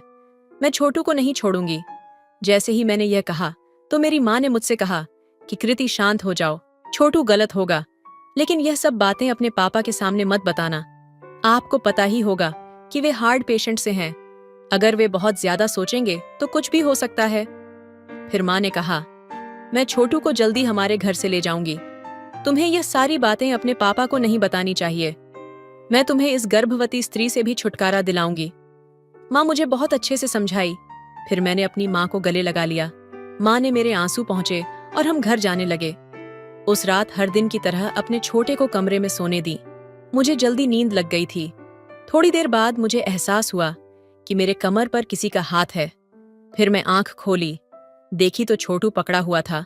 फिर मैं उस पर चिल्लाई और उसे अपने कमरे से बाहर निकाल दिया। मेरी आवाज से पिताजी जाग गए और मेरे कमरे में आए। इससे पहले कि मैं गुस्से में कुछ बोलती, माँ ने हर चीज का ख्याल रखा। माँ ने कहा, बहुत दिन हो गए, छोटू अपनी बहन के ही कमरे में सो रहा है। अब हो सकता है कि वह कुछ दिनों के लिए अपनी माँ के साथ सोना चाहता हो। फिर माँ बोली, कोई बात नहीं, छोटू कुछ दिनों तक अब मेरे कमरे में ही सोएगा। माँ छोटू का हाथ पकड़कर उसे अपने साथ अपने कमरे में ले गई। उस रात मैं सो नहीं पाई, लेकिन कुछ देर के लिए अचानक मेरी आंख लग गई। जैसे ही मैं नींद में करवट बदली तो मेरा हाथ भी दूसरी तरफ किसी के पैर पर पड़ गया। तभी मेरी नींद अचानक से खुल गई। उठते ही मैंने अपने कमरे की लाइट जलाई। मेरे बगल में एक छोटा सा लड़का था। कब से वह मेरे सिर पर अपना हाथ फिरा रहा था। इससे मैं बहुत डर गई, इसलिए मैं डर के मारे जोर जोर से चिल्लाने लगी। पिताजी मेरी आवाज सुनकर मेरे कमरे में आए। मैं अपने कमरे में छोटे बच्चे को देख रही थी। मेरी माँ भी सदमे में थी। पिताजी ने मुझे रोते हुए देखा तो पिताजी ने मुझसे पूछा, कृति क्यों रो रही हो, क्या हुआ? भाव विभोर होकर मैंने पिताजी को अपने साथ हुए घटना के बारे में सब कुछ बताया। उस वक्त पिताजी छोटू के कान के नीचे एक झापड़ मार दिए। तभी छोटू बोला, कृति, तुम किस बारे में बात कर रही हो? यह सच है कि मैं तुमसे प्यार करता हूँ, लेकिन मैंने तुम्हारे साथ ऐसा घृणित कार्य कभी नहीं किया। तुमसे किसने कहा कि तुम गर्भवती हो? उस समय मैं माँ से बोली, माँ, आपने मेरी रिपोर्ट अपने पास रखी है ना, लाना जरा। तभी माँ ने कहा, कैसी रिपोर्ट? माँ ने मुझसे ऐसा झूठ क्यों बोला? फिर माँ ने पापा से कहा, अब आपकी बेटी मेरे 16 साल के बेटे पर बिना मतलब के आरोप लगा रही है। अब तो हद हो गई। मैं इस घर में बिल्कुल नहीं रह सकती। तुम्हें मेरे गुजारा बसर करने के साथ साथ मेरे बेटे का नुकसान भी चुकाना होगा। माँ पापा से ऐसी भाषा में बात क्यों कर रही थी? मुझे कुछ समझ नहीं आया। एक तो मैं सोचने लगी कि मैं गर्भवती हूँ, साथ ही मम्मी पापा की यह बातचीत देखकर मैं और भी डिप्रेशन में जा रही थी। तभी मुझे चक्कर आ गया और मैं गिर गई। धीरे धीरे मेरी आंखें बंद हो रही थीं। तभी छोटू दौड़कर मेरे लिए पानी लेकर आया। उसने मेरे चेहरे पर पानी के छींटे मारे और अपने हाथ से मुझे पानी पिलाया। तब माँ मुझसे और पापा से दूर मुंह करके खड़ी थी। फिर छोटू ने बात शुरू की। उसने अपनी माँ से कहा, मुझे माफ कर दो मैडम, लेकिन अब से मैं तुम्हारे खेल में तुम्हारा साथ नहीं दे सकता हूँ, क्योंकि आज तुमने एक लड़की के सामने मेरा चरित्र खराब कर दिया है। उसने आगे कहा, कृति प्लीज मुझ पर भरोसा करो, मैंने तुम्हारे साथ कुछ भी गलत नहीं किया है और तुम गर्भवती नहीं हो। ये सारे खेल इस मैडम की है। अब मैं उसकी सारी सच्चाई आपके सामने लाऊंगा। फिर छोटू ने बात शुरू की। उन्होंने कहा, मैं 16 साल का नहीं हूँ, मैं 22 साल का हूँ और इस मैडम का कोई बेटा नहीं है। मैंने एक थिएटर कंपनी में भी काम किया है। ये मैडम मुझे वहां पर मिली थी। इससे पहले भी मैंने इस मैडम के साथ ऐसा ड्रामा किया है। इस मैडम के साथ आज तक मैंने जो भी नाटक किए हैं, उससे मैं समझा कि वे वास्तव में क्या करती हैं। थोड़ी बहुत पढ़ाई के बाद ये मैडम एक कंपनी में 5,000 की नौकरी शुरू कर देती है और वह अपनी खूबसूरती का फायदा उठाकर कंपनी के मालिक या मैनेजर को अपने प्रेम जाल में फंसाती है और दिखाती है कि वह उसके सामने बहुत हताश बेचारी है। उसका एक 16 साल का बेटा है। उस बच्चे का भरण पोषण भी ठीक से नहीं हो पाता। यह कुछ चीजें हैं जिससे यह मैडम अपना क्रश दिखाती हैं। वे उनके सामने बहुत गरीब और भोले भाले होने का नाटक करती हैं और फिर एक बार जब उनकी शादी उस अमीर व्यक्ति से हो जाती है तो कुछ दिनों के बाद वे किसी न किसी कारण से उस व्यक्ति से तलाक ले लेती हैं और अंत में भारी मात्रा में धन प्राप्त करती हैं। गुजारा भत्ता का इनाम उन्हें मिलने वाले गुजारा भत्ते के साथ साथ वे मेरा खर्च भी उठाती हैं। कृति, तुम्हारे पापा इस मैडम के चौथे शिकार हैं। पहले मुझे केवल अपने पैसे से भुगतान करना पड़ता था, लेकिन आज मेरे चरित्र पर उंगली उठाई है मैडम। मेरे साथ ऐसा कुछ करेंगी, मुझे नहीं पता था। कृति, यह सच है कि मैं तुमसे प्यार करने लगा था, लेकिन मैंने तुम्हारे साथ कुछ भी गलत नहीं किया है पिताजी। और मैंने दोनों ने जो छोटू कहा उसे सुन के चौंक गए। बिना जाने बुझे एक धोखेबाज महिला के जाल में फंस गए थे। पिछले कुछ दिनों से मम्मी और पापा दोनों के बीच बहस हो रही थी और किसी न किसी वजह से मम्मी जानबूझकर बहस कर रही थी, क्योंकि अब वह पिताजी से तलाक लेना चाहती थी और उससे ढेर सारे पैसे भी ऐंठना चाहती थी। पिताजी ने मुझसे कहा, कृति, मैंने तुम्हें हमारी बहस के बारे में कुछ नहीं बताया था। मुझे लगा कि हमारी बहस का बच्चों पर बुरा असर पड़ेगा, लेकिन कई बार बच्चों को कुछ बातें भी बतानी जरूरी होती हैं। उस वक्त हमने छोटू को धन्यवाद कहा, क्योंकि समय रहते उसने हमें सब सच बता दिया और सच बताकर अपने ऊपर लगे दाग को भी मिटा दिया। पिताजी ने धोखेबाज महिला की शिकायत पुलिस से की। उसे महिला पुलिस पकड़कर ले गई। इसमें रोहन की कोई गलती नहीं थी और अपराध ही नहीं था। वह जो कुछ भी कर रहा था वह पैसे के लिए था, लेकिन उसने भी गलत इंसान का साथ दिया था, इसलिए उसे 3 महीने की सजा भी हुई। सब कुछ तय होने के बाद पिताजी मुझे अस्पताल ले गए और मेरा चेकअप करवाया। मेरे पेट दर्द और अन्य परेशानी का कारण एक जीवाणु संक्रमण था। मैं बहुत कम पानी पीती थी। गर्मी का महीना था और मुझे संक्रमण हो गया। इससे मेरे पेट में दर्द होने लगा। वह अस्पताल जहां मेरी माँ मुझे ले गई थी, वहां उसने अतिरिक्त पैसे देकर मेरे गर्भवती होने की झूठी रिपोर्ट बनवा दी थी और फिर मुझे गुमराह भी करी थी, लेकिन उसे अपनी गलती की अच्छी सजा मिली। उस दिन के बाद मेरे पापा ने शादी का ख्याल अपने दिमाग से बिल्कुल निकाल दिया। पिताजी अब मेरी शादी को लेकर भी सतर्क हो गए। तो दोस्तों, ये थी हमारी आज की कहानी। आपको ये कहानी कैसी लगी कमेंट करके जरूर बताएं। मैं एक हसीन लड़की थी और अपने घर में अकेली रहती थी।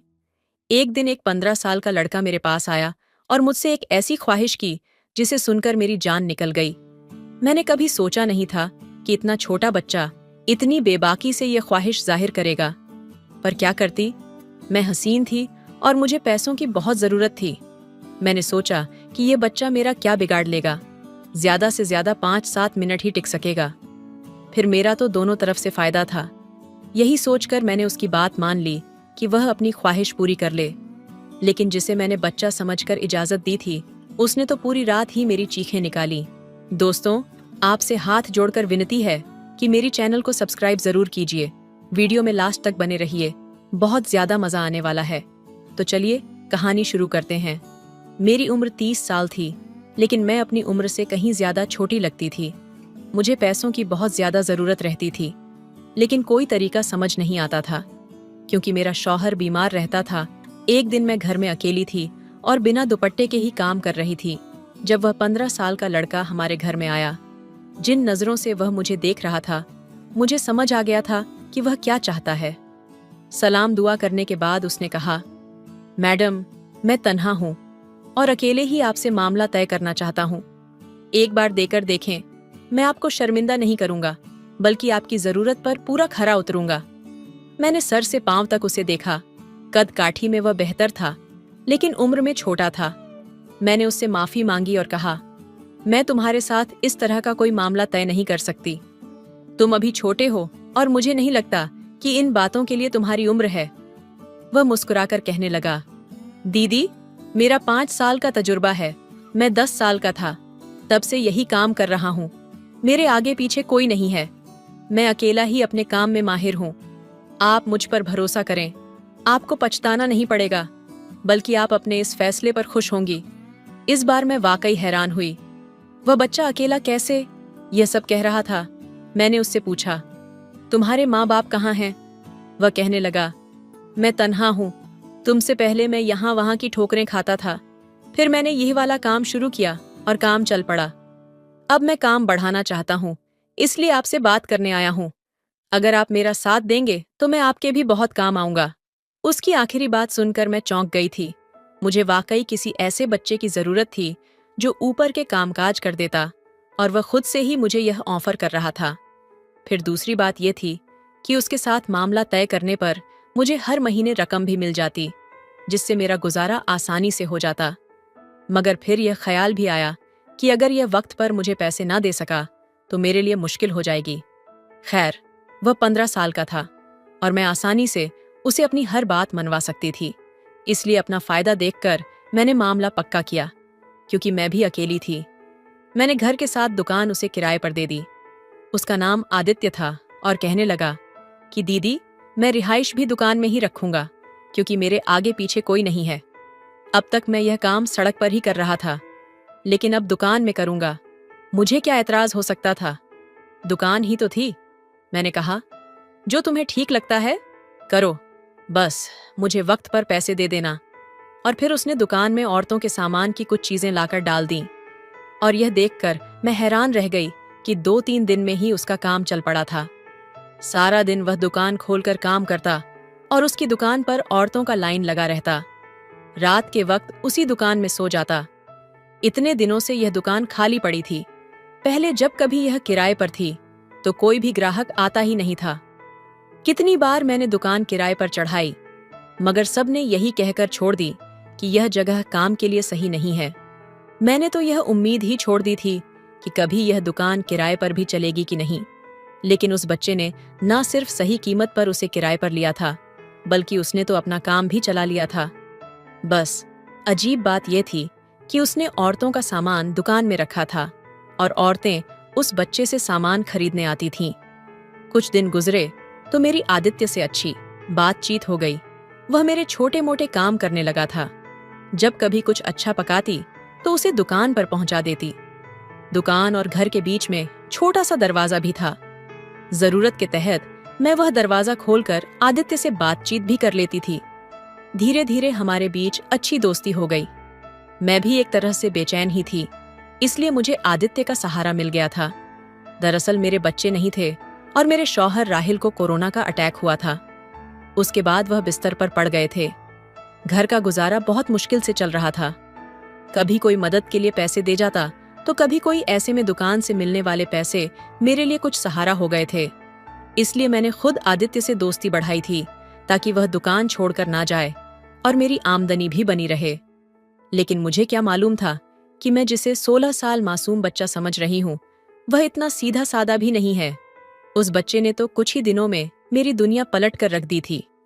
हम दोनों के बीच कुछ ज्यादा ही दोस्ती बढ़ी तो मैंने उसे अपने घर के अंदर आने की इजाजत भी दे दी। अब कुछ कामों वगैरह के लिए वह मेरे घर में ही चला आता था और बाकी वक्त तो वह दुकान में ही गुजारता था। राहिल को भी इस बात पर कोई एतराज नहीं था, क्योंकि मेरे लिए तो वह 16 साल का बच्चा ही था। बल्कि आदित्य के आने से तो हमारी जिंदगी में रौनक आ गई थी। अब मैं पहले की तरह उदास और मायूस नहीं रहती थी, बल्कि कोई भी बात होती तो आदित्य से कह दिया करती थी। मौसम बदलने की वजह से राहिल की तबीयत काफी खराब रहने लगी थी। मेरे पास उन्हें अस्पताल ले जाने के लिए भी पैसे नहीं थे।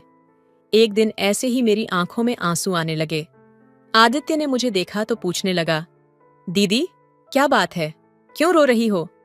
मैंने उसे बताया कि राहिल को अस्पताल लेकर जाना है। मेरे पास पैसे नहीं हैं। मैं अब इस जिंदगी से तंग आ चुकी हूं। अकेले ही सारी मुश्किलों से लड़ना पड़ता है। राहिल तो मेरे सहारे के बगैर बिस्तर से भी नहीं उठ सकते।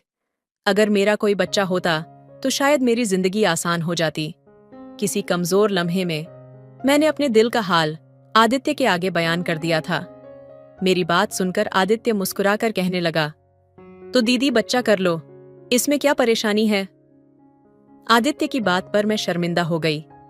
मैं उसे कैसे बताती कि राहिल बिस्तर पर थे और वह इस काबिल नहीं थे कि हम बच्चा पैदा कर सकें। शादी के शुरू के सालों में राहिल नहीं चाहते थे कि हम बच्चे के झंझट में पड़े, और जब हमने बच्चे की जरूरत महसूस की तो राहिल इस काबिल नहीं रहे कि बच्चा पैदा कर सकें। उन्हें अचानक ही कोरोना का अटैक हुआ था और उसके बाद वह किसी काबिल नहीं रहे। मोहब्बत की शादी आहिस्ता आहिस्ता मजबूरी की शादी बन गई, और अब मैं मजबूरी में ही राहिल का साथ निभा रही थी, क्योंकि इसके अलावा मेरे पास कोई रास्ता नहीं था। आदित्य ने शायद मेरे चेहरे के उतार चढ़ाव पढ़ लिए थे। कहने लगा, दीदी आपको परेशान होने की जरूरत नहीं है, मैं आपके साथ हूं ना, जल्दी आपके सारे तकलीफ खत्म हो जाएंगे। आदित्य की बात पर मैं मुस्कुरा उठी थी।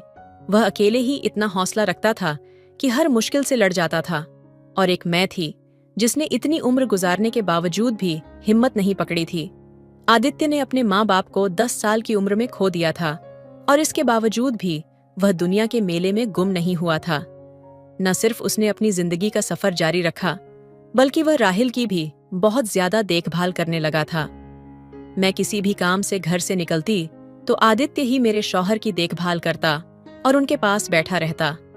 उन दोनों के बीच न जाने क्या बातचीत होती थी, लेकिन मुझे देखकर आदित्य हमेशा खामोश हो जाता था। आदित्य ने मुझसे वादा किया था कि वह मेरी हर कमी को दूर कर देगा, और उसके इस वादे पर मैं मुस्कुरा उठी थी। मैं बच्चा पैदा करना चाहती थी। अपनी जिंदगी में मुझे औलाद की कमी को पूरा करना था, लेकिन आदित्य भला उसे कैसे पूरा कर सकता था? उसकी खुशी की खातिर मैंने मुस्कुराहट चेहरे पर सजाई थी, और फिर इस बात को कुछ ही दिन गुजरे कि मुझे अपने अंदर बदलाव महसूस होनी शुरू हो गई। मेरी तबीयत ज्यादा खराब हुई तो आदित्य ने ही मुझे पैसे दिए और कहने लगा कि दीदी डॉक्टर को दिखा लो। उसके कहने पर मैं डॉक्टर के पास चली गई, और वहां जाकर मुझे पता चला कि मैं प्रेग्नेंट हूं। मुझ पर पहाड़ टूट पड़ा। ये कैसे मुमकिन था? राहिल में तो इतनी हिम्मत ही नहीं थी कि वह बाप बन सकते हैं, तो फिर मैं प्रेग्नेंट कैसे हुई थी? मैं थर थर कांपते हाथों से रिपोर्ट पकड़े घर लौटी थी, और जब मैंने यही बात घर आकर डरते डरते राहिल को बताई तो वह मुस्कुराकर कहने लगे कि हो सकता है कि मैं इस काबिल हो गया हूं कि एक बच्चे का बाप बन सकूं। अगर खुदा ने हमें यह खुशखबरी सुनाई है तो इसे मुस्कुराकर कबूल कर लो। राहिल की बात पर मैं हैरान रह गई थी। क्या वाकई में राहिल के बच्चे की मां बनने वाली थी? ये बात ऐसी थी कि मुझे यकीन ही नहीं आ रहा था। मुझे तो राहिल की हालत में कोई बदलाव नजर नहीं आया था, फिर यह कैसे मुमकिन था? खैर, मैंने भी इस बात को कबूल कर लिया कि मैं राहिल के बच्चे की मां बनने वाली हूं। अब मैं अपना ख्याल रखने लगी। आदित्य को भी यह बात पता चल गई थी। वह भी बड़ा खुश था, जैसे उसके घर बच्चा होने वाला हो। जैसे मुझे दुकान से छुट्टी मिलता, मैं घर में आता और राहिल को नहलाने धुलाने का काम अपने ही जिम्मे ले लिया था। राहिल की अक्सर वही देखभाल करने लगा था, क्योंकि अब तो मेरी हालत भी ऐसी नहीं थी। पहले भी वह राहिल के पास आकर काफी देर बैठा करता था। इसलिए तो मुझे लगता था कि आदित्य के आने से मेरी जिंदगी बदल गई है। अब तो वह मेरे लिए कभी फ्रूट लाता तो कभी जूस। उसकी दुकान ठीक ठाक चल रही थी, और फिर ऐसे ही दिन पर दिन गुजरते चले गए, और फिर पूरे 9 महीने बाद जाकर मैंने खूबसूरत से बच्चे को जन्म दिया, जो ना ही मेरे जैसा था और ना ही राहिल जैसा। बल्कि हैरत की बात थी कि वह हूबहू आदित्य के जैसा लग रहा था। मैं कभी अपने बच्चे की शक्ल देखती तो कभी आदित्य की, और फिर आदित्य ने खुद ही हंसकर ऐसी बात कही कि मैं चौंक गई। उसने कहा, दीदी, दिन रात आपने मुझे इतना ज्यादा देखा है कि आपका बच्चा भी मेरे जैसे लगने लगा है। कहते हैं कि जिसे माँ प्रेग्नेंट के दिनों में ज्यादा देखती है, बच्चा उसी पर जाता है।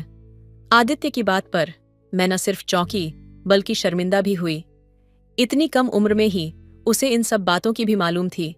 मेरी गोद में बच्चा आ गया था, मेरी खुशी की ठिकाना नहीं थी। मैं अपने बच्चे को लेकर घर आई तो जैसे मेरी जिंदगी में बाहर आ गई। लेकिन अब खर्चा पहले से भी ज्यादा बढ़ गया था। समझ नहीं आ रहा था कि यह खर्चा कैसे पूरा होगा। और फिर आदित्य ने ही मुझे बच्चे के खर्चे के लिए भी पैसे देने शुरू कर दिए। मेरी और मेरे बच्चे की जिम्मेदारी उसी ने पूरी तरह उठाई थी। बल्कि हमारी क्या, राहिल को भी वह बिल्कुल सेवा पानी कर रहा था। मैं तो उसे छोटे भाई की तरह सोच रखने लगी थी, क्योंकि उसी की बदौलत हमारे हालात अच्छे हो गए थे। और फिर मेरा बच्चा 6 महीने का हुआ और मुझे पता चला कि मैं फिर से प्रेग्नेंट हूं। मैं फिर से हैरान रह गई। इतनी जल्दी मैं दोबारा प्रेग्नेंट कैसे हो गई, जबकि मेरी शादी को तकरीबन 8 साल होने वाले थे और अब तक एक बार भी प्रेग्नेंट नहीं हुआ था। मुझे डर लग रहा था कि मैं इतनी जल्दी दूसरे बच्चे की जिम्मेदारी कैसे उठाऊंगी। मेरा तो पहला बच्चा ही छोटा था और फिर राहिल की जिम्मेदारी अलग। मैं इसी परेशानी में थी कि राहिल ने मुझे समझाया और कहने लगे, जब खुदा की तरफ से आशीर्वाद मिल रही है तो इनकार ना करो और इसे ले लो। जहां पहला बच्चा पैदा होकर हमारे पास आ गया है, वहीं दूसरा भी आ जाए। मैंने सर झुकाकर राहिल से कहा, हमारी जिम्मेदारी आदित्य के कांधे पर है, जो हमारा कुछ नहीं लगता। अब ये बच्चा आएगा तो इसका खर्चा भी आदित्य के कांधे पर आ जाएगा और मेरा दूसरा बच्चा भी इस दुनिया में आ गया। मैं 2 बच्चों को इस कदर लेकर मसरूफ हो गई कि मुझे राहिल का ख्याल रखने की फुर्सत ही नहीं होती। उन्हें तो आदित्य ने ही पूरी तरह संभाल लिया था। वक्त बहुत तेजी से गुजर रहा था। अब तो मेरा और आदित्य का साथ इस कदर दोस्ताना था कि हम एक दूसरे से दिल की हर बात कहने लगे थे। मैं सारा सारा दिन बच्चों के पीछे पागल होती और रात को थक कर गहरी नींद सो जाती। आदित्य अक्सर रात को मेरे बच्चे संभालने के लिए जाया करता था और वह उन्हें अपने साथ सुला लेता था। यह बात भी मेरे लिए बड़ी हैरान करने वाली थी कि 16 साल का बच्चा किस तरह सारी रात 2 बच्चों को आसानी से संभाल लेता है। आदित्य ने मुझसे कभी इस बात की शिकायत नहीं की थी कि बच्चे उसे तंग करते हैं या उसकी नींद खराब होती है, बल्कि वह बहुत खुशी से मेरे बच्चे ले जाता था और मुझे भी सुकून का सांस मिलता था। हर तरह की जिम्मेदारी आदित्य ने ही उठा ली थी, चाहे वह मेरे कपड़ों की हो या बच्चों की। कम उम्र में ही वह हमारा पूरा घर चला रहा था, लेकिन मुझे शर्म आती थी क्योंकि वह बिल्कुल गैर है। अचानक आदित्य किसी काम से कमरे में आ गया। वैसे ही बेधड़क मेरे कमरे में आ जाया करता था। उसने मेरी बात सुन ली और फिर आंखों में आंसू लिए कहने लगा, आप मुझे गैर समझती हैं। मैंने तो आपको अपना सब कुछ मान लिया है। मैं आप लोगों की खातिर कुछ भी कर सकता हूं। मैं जान गई हूं कि आप फिर से प्रेग्नेंट हैं। आप अपना ख्याल रखें। खर्चे की फिक्र आप ना करें। आपकी दुकान में बहुत बरकत है और आपके नसीब से मुझे यह सब मिल रहा है। वह हमेशा इस तरह बातें करता था, इसलिए वह मुझे और भी अच्छा लगता था। 3 बच्चों की मां बनने के बाद मैं पूरी तरह बदल गई थी। मेरे अंदर अब पहले जैसी उदासी नहीं रही थी। सारा दिन कहाँ गुजरता था पता ही नहीं चलता था। यहां तक कि मैंने राहिल को भी नजरअंदाज कर दिया था। एक रात मेरे तीनों बच्चे बहुत ज्यादा तंग कर रहे थे तो आदित्य आ गया और कहने लगा, दीदी इन्हें मुझे दे दे और आप सुकून से सो जाएं। मैंने खुशी खुशी बच्चे आदित्य को पकड़ा दिए। वह हमेशा की तरह मेरे लिए दूध लेकर आया था। मेरी तरफ दूध का गिलास बढ़ाकर कहने लगा, अपना ख्याल रखा करें। मैंने दूध का गिलास पकड़ा और आदित्य का शुक्रिया अदा किया। वह बच्चों को लेकर चला गया। इत्तेफाक से मेरे हाथ से दूध का गिलास छूटकर गिर गया और मेरा काम बढ़ गया। मैंने दोबारा से कमरा साफ किया और सफाई करके बिस्तर पर लेट गई। कुछ ही देर गुजरी थी कि मुझे ऐसा महसूस हुआ जैसे कोई मेरे कमरे में मौजूद हो। मेरी सांस रुकने लगी थी। ऐसा लग रहा था जैसे कोई चोर आया हो। फिर मुझे अपने बिस्तर के करीब किसी का एहसास हुआ। किसी ने मेरे वजूद के साथ खेलने की कोशिश की तो मैं उठकर बैठ गई और चीखने चिल्लाने लगी। मेरी चीख की आवाज पर राहिल की भी आंख खुल गई। मैंने जल्दी से कमरे की लाइट जलाई।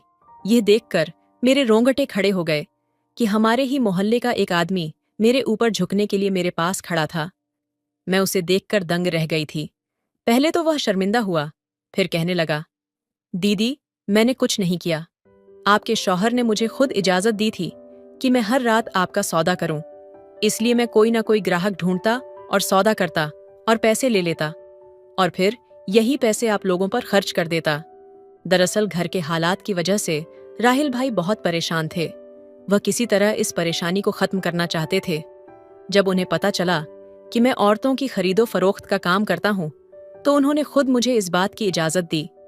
रात आपके कमरे में मैं ही मौजूद होता था, जो आपकी इज्जत से खेलना चाहता था। मेरी चीख की आवाज पर आदित्य भी दौड़ता हुआ चला आया था। उसे देखकर वह आदमी कहने लगा, आदित्य, तूने तो कहा था कि यह अपने होश में नहीं होगी। मैं आसानी से अपनी ख्वाहिश पूरी कर सकता हूं, लेकिन यह तो जाग रही है। उस आदमी की बात सुनकर मेरे कदमों तले से जमीन खिसक गई।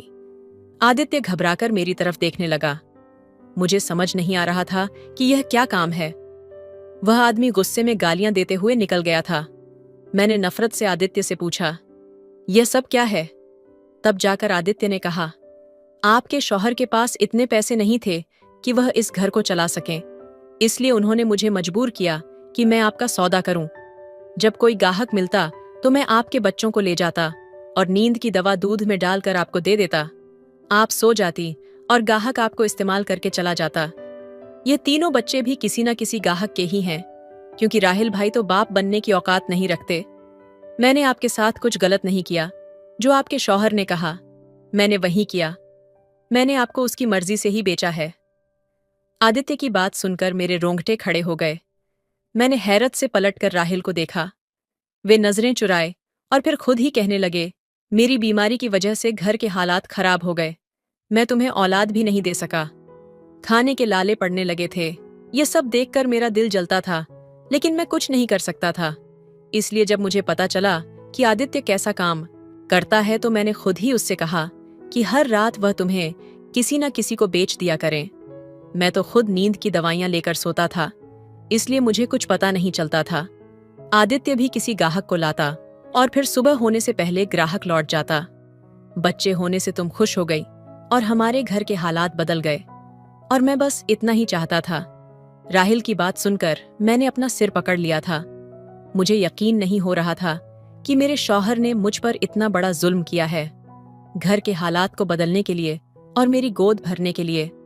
आदित्य के साथ मिलकर उसने मेरे ही वजूद का सौदा किया है। मैं जोर जोर से रोने लगी थी। जब रोते रोते कुछ संभली तो मैंने आदित्य के आगे हाथ जोड़ दिए और कहा, हमारी जिंदगी से चले जाओ। तुम्हारे आने से पहले हम मुसीबत में जरूर काटते थे, लेकिन मेरे शौहर ने कभी मेरी इज्जत का सौदा नहीं किया था। ना ही उनके दिल में कभी ऐसा कोई ख्याल आया था। यकीनन ये सब तुम्हारी पढ़ाई हुई पट्टी है।